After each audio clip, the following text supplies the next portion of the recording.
अस्सलाम वालेकुम दोस्तों। आबिद इस्माइल मार्केट रिव्यू के साथ एक बार फिर हाजिर है।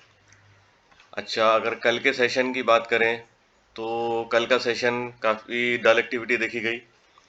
जिस तरह के मैंने लास्ट वीडियो में भी आपसे शेयर किया था कि नया सिस्टम है, ट्रेडिंग सिस्टम जेड, उसका जो है ऑपरेशन हुआ था तकरीबन मंडे से ऑपरेशनल हो गया था, लेकिन अनफॉर्चुनेटली उसमें काफ़ी एरर आ रहे थे।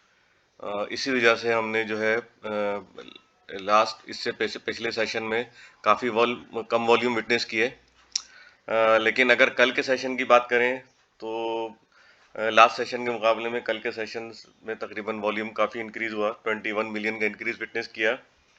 बट ऑल शेयर इंडेक्स में हमने डिक्रीज विटनेस किया, तकरीबन 1 मिलियन शेयर का वॉल्यूम जो है वो डिक्रीज हुआ है। और जो हमारा मार्केट कैपिटलाइजेशन है उसमें भी हमने तकरीबन 31.49 मिलियन बिलियन का डिक्रीज विटनेस किया है। इसकी काफ़ी रीजंस हैं। एक तो ये आईएमएफ की जो है अभी कंक्लूजन नहीं हुआ है। अभी तक कोई किसी नतीजे में आईएमएफ का जो है कुछ फैसला नहीं हुआ है, किसी नतीजे पे मीटिंग नहीं पहुंच सकी अभी तक अनफॉर्चुनेटली। तो उसकी वजह से ऑब्वियसली डिले है। जो हमारी 6 बिलियन की ट्रांच है उसकी जो पार्शली सैंक्शन होने की खबरें थी वो अभी नहीं हुई हैं सैंक्शन। लेकिन दूसरी तरफ अच्छी खबर ये भी है कि सऊदी अरब से कुछ फंड मिलने की उम्मीद है। तो बस उसी की वजह से जो है ये डॉलर जो है हमारा काफ़ी हाई साइड पर है, तकरीबन 175 रुपये 27 पैसे जो है वो डॉलर के अगेंस्ट जो है रूबी ट्रेड हुआ है कल। तो एक तो इसका जो है इम्पैक्ट पड़ा है, नेगेटिव इम्पैक्ट मार्केट पे ऑब्वियसली पड़ा है। और दूसरा जो है आईएसआई के चीफ को लेके जो खबरें थी वो भी अल्लाह का शुक्र है अब रिजॉल्व हो गई, उसका भी नोटिफिकेशन आ गया है। तो डीजी आईएसआई के भी तकरूरी हो गई अल्हम्दुलिल्लाह। अच्छा, तो अगर हम टेक्निकली देखें तो टेक्निकली अगर हम यहाँ देखें तो मार्केट ने, मैंने जैसे ही पहले कहा था कि ये 48,900 के अराउंड जब से हाई बनाया है, इसके बाद मार्केट जो है वो लोअर हाई पे जो है अपना रिटेस्ट कर रही है लेवल। एक तरफ जो है इधर ये 48,000 का रिटेस्ट किया था, फिर इसके बाद जो है एक लोअर हाई यहाँ पे बनाया 47,300 के अराउंड, फिर इसके बाद जो है इसने लोअर हाई बनाया है 46,163 के अराउंड। तो ये मतलब लोअर हाई की तरफ यहाँ से तो काफ़ी पुल बैक किया था, 43 का जो है लेवल रीटेस्ट भी किया था। और इसके बाद जो है यहाँ से हमने बाइंग विटनेस की, लेकिन अनफॉर्चुनेटली यहाँ इसको जो इसका लेवल था 46,100। एक्चुअली देखा जाए तो ये एक हमारे लिए इनिशियल जो है ब्रेकआउट ट्रेजेक्ट्री जो है वो जो है तकरीबन अगर हम देखें तो ये 45,800 से लेके, और ये 46,800, हाँ 45,800 से लेके ये 46,800 के अराउंड हमारी ब्रेकआउट ट्रेजेक्ट्री बन रही है। तो अगर हम इसको देखें, सॉरी ये ज़रा ये डिलीट करना पड़ेगा, मैं ये हॉरिजेंटल लाइन ही बना देता हूँ इधर। हाँ, इसको अगर हम देखें तो ये हमारी ब्रेकआउट ट्रेजेक्ट्री है, 46,149 है और 45,800। मतलब आप अगर देख लें राउंड अबाउट अगर, तो 46,100 और 45,800, यहाँ पे हम अभी वक्ती तौर पे जो है सेलिंग और प्रॉफिट टेकिंग विटनेस कर सकते हैं। लेकिन मार्केट अगर इसका ब्रेकआउट देती है और उसके ऊपर परफॉर्म करती है तो जो अगला हमारा लोअर हाई था 47,300 के अराउंड, 400 के अराउंड, फिर अगला जो रेजिस्टेंस होगा वो मोस्ट प्रोबेबली यही लेवल होगा, क्योंकि यहाँ पे जो है मार्केट ने पहले भी एक लोअर हाई बनाया था और एक छोटा सा एक यहाँ पे भी एक लोअर हाई बना हुआ है 47,600। 47,300 से लेके 47,600 जो है ये हमारा जो है एक दूसरा जो आप समझ लें ब्रेकआउट ट्रेजेक्ट्री होगी। तो होपफुली इन नियर फ्यूचर उम्मीद है कि हालात बेहतर होंगे। अगर सऊदीया की तरफ से अगर फंड मिलता है तो ऑब्वियसली डॉलर नीचे आएगा और हमारा जो करंट अकाउंट डेफिसिट है उसमें भी होपफुली कमी आएगी, हम उम्मीद कर सकते हैं आने वाले दिनों में इंशाल्लाह। अच्छा, अभी अगर हम देखें, जिस तरह मैंने पहले भी एक ट्रेंड लाइन बनाई थी यहाँ से, ये जब से मार्केट ने 49 का अराउंड 48,900 के अराउंड हाई बनाया था, इसके बाद जो लोअर हाई इसका ये था, इसके बाद से अगर हम देखें, अगर हम एक ट्रेंड लाइन अगर यहाँ बनाएं,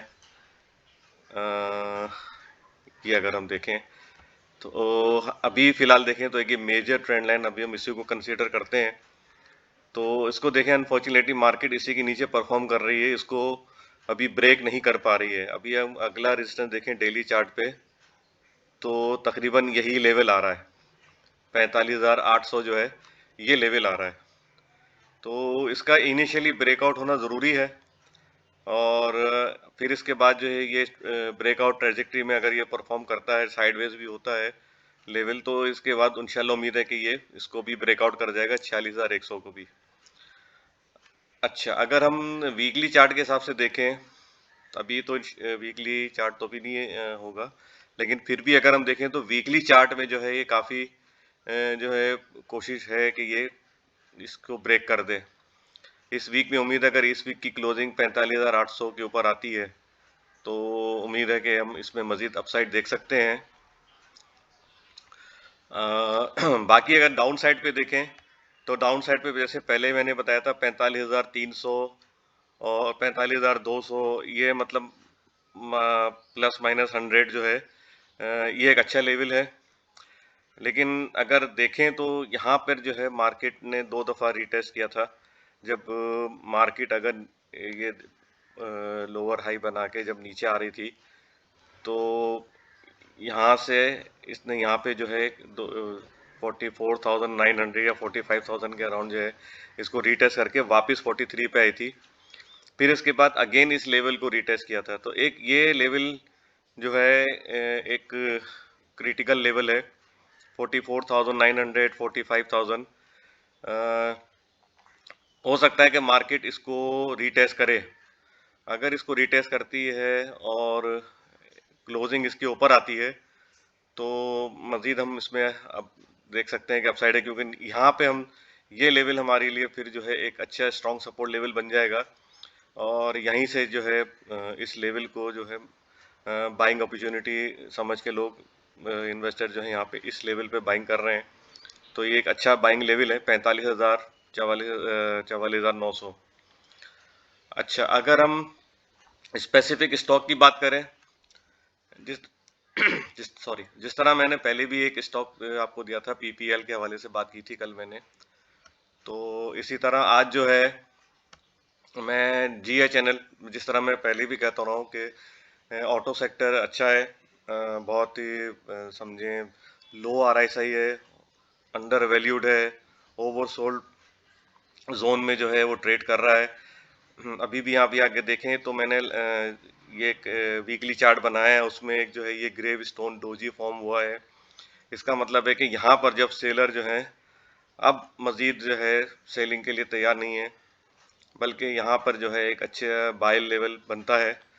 और अगर आप देखें वीकली भी, तो देखें यहाँ पे इस तरफ जो है 70 रुपीज़ का लो बनाया था, फिर नेक्स्ट वीक जो है 71.51 का लो बनाया था, फिर अभी जो है इस वीक में जो फॉलोइंग वीक अभी चल रहा है ये 72.28 का लो है। तो अगर इस तरह हम देखें, एक 3 वीक का अगर हम एक छोटी सी ट्रेंड लाइन अगर हम नीचे सपोर्ट की बना के देखें, तो ये एक ट्रेंड लाइन यहाँ पे छोटी सी बना के देख रहे हैं ये, तो देखें तो मार्केट इसको इसी के ऊपर परफॉर्म कर रही है और यहाँ पर ऑनर कर रही है।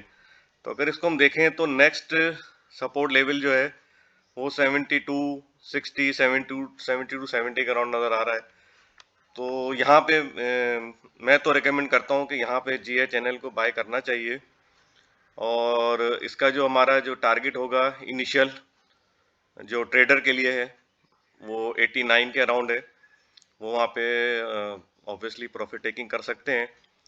ठीक है, और अगर हम इसमें डेली चार्ट के हिसाब से देखें तो थोड़ा सा यहाँ पे बाइंग यहाँ पर भी वही है तकरीबन हाँ, अगर आप देखें तो यहाँ पर एक रेजिस्टेंस ले रहा है 75 के अराउंड। ठीक है, पहले भी इसी जो है अपना EMA 10 जो है ये एक समझें एक ट्रेंडिंग लाइन है। तो अगर ये EMA 10 पे 77 पे लास्ट टाइम उसने यहाँ पे रेजिस्टेंस लिया था, फिर नीचे आई थी मार्केट, इसका सॉरी स्टॉक प्राइस। अभी जो है ये फिर रिटेस्ट करेगा 75 के अराउंड। अगर इसको ब्रेक करता है तो हमारा टारगेट जो है डेली चार्ट पे वही 87 के अराउंड होगा। आप यहाँ पे इजीली प्रॉफिट टेकिंग कर सकते हैं, लेकिन अगर आप चाहें तो उसको लॉन्ग टर्म के लिए भी रख सकते हैं, क्योंकि टेक्निकली अगर आप देखें तो इसका RSI जो है, RSI अगर देखें डेली चार्ट पे भी 29 के अराउंड है। ठीक है, RSI बहुत लो पर है। और मैकडी का भी अगर आप देखें तो यहाँ क्रॉसओवर हुआ है। तो अगर ये सक्सेसफुल हो जाता है क्रॉसओवर, तो इसमें मतलब समझे आगे आने वाले दिनों में बहुत बुलिश रैली बन सकती है, यहाँ तक कि ये 100 को भी ब्रेक कर सकता है, वरना 100 का तो टारगेट इजीली है। अच्छा, वीकली चार्ट पे भी देखें तो वीकली चार्ट में भी जो है इसका RSI 29 पर ही है। और अब आप यहाँ देखें तो ये हैवी जो स्ट्रॉन्ग बाई थी, अब जो सिर्फ बाय सॉरी स्ट्रॉन्ग सेल जो था वो सिर्फ सेल में कन्वर्ट हो गया कि आप अब यहाँ इस लेवल पे इस वीक में देखें तो स्ट्रॉन्ग सेलिंग नहीं है यहाँ, बल्कि समझे यहाँ से बाइंग हम विटनेस कर रहे हैं इस लेवल से। तो आने वाले दिनों में GHNL में और ऑल टुगेदर सभी ऑटो सेक्टर में हम रैली बनते हुए देख सकते हैं। बाकी दूसरे स्टॉक की बात करें, जिस तरह मैंने पहले भी कहा था कि एक्सपोर्ट के हवाले से टेक्सटाइल है और फार्मास्यूटिकल है, केमिकल है, इनमें एक्यूमुलेशन हो रही है। सीमेंट के हवाले से अभी मैंने एनालाइज किया था तो तकरीबन जो इसका लेवल है 172 176 के अराउंड जो है इसका एक सपोर्ट लेवल बन रहा है रिचर्ड बे कोल का। तो मार्केट अब उसी के अराउंड आ गई है। उसकी प्राइस जो है तकरीबन 180 से भी पहले 181 थी। अब कोल की प्राइस भी तकरीबन इंटरनेशनल मार्केट में 176 के अराउंड जो ट्रेड हो रहा है कोल। तो आने वाले दिनों में मजीद इसमें डाउन साइड देख सकते हैं, क्योंकि जो होल्डर्स हैं वो भी देखेंगे कि मार्केट की प्राइस नीचे आ रही है, तो ऑब्वियसली वो अपनी जो उन्होंने होल्ड किया हुआ है, जो स्टॉक किया हुआ है कोल, वो उसको मार्केट में बेचेंगे तो सप्लाई बढ़ेगी। तो इंशाल्लाह इन नियर फ्यूचर हम इसमें और मजीद देख सकते हैं डाउन साइड हो सकता है। मोस्ट प्रोबेबली 160 या जो मैंने पहली टारगेट है कि अपना मैंने सेट किया हुआ है $120 पर टन का, हो सकता है उसको भी हिट कर जाए। तो इसको देखते हुए आप सीमेंट सेक्टर पे फोकस रखें। रिफाइनरी सेक्टर मैंने जैसे पहले भी कहा कि अप्रूवल की देर है, इंशाल्लाह कोई न्यूज़ अच्छी न्यूज़ दोनों के हवाले से मिलेंगी, सीमेंट सेक्टर के हवाले से भी और रिफाइनरी सेक्टर के हवाले से भी। सीमेंट सेक्टर के हवाले से एक और गुड न्यूज़ ही थी कि चाइना ने गो अहेड दे दिया है दासू डैम के लिए, वो उसमें काम करने के लिए तैयार है। हो सकता है इसका काम भी शुरू हो जाए। मज़ीद और भी डैम के प्रोजेक्ट हैं जिसकी वजह से सीमेंट सेक्टर में पॉजिटिव इम्पैक्ट आ सकता है। तो अपनी पोजीशन को होल्ड रखें। अगर ऊपर की बाएंगे, जिस तरह पहले भी कहता हूँ ऊपर की बाएंगे उनको होल्ड रखें। मार्केट इंशाल्लाह नियर फ्यूचर में अच्छा परफॉर्म करेगी होपफुली। और अभी जब तक ये जो मैंने आपको बताया ब्रेकआउट ट्रेजेक्ट्री है, इसी के नीचे अगर मार्केट परफॉर्म करती है तो वही स्ट्रेटेजी होनी चाहिए, buy on dip and sell on strength. That's all for now. Take care, good luck and अल्लाह हाफिज़।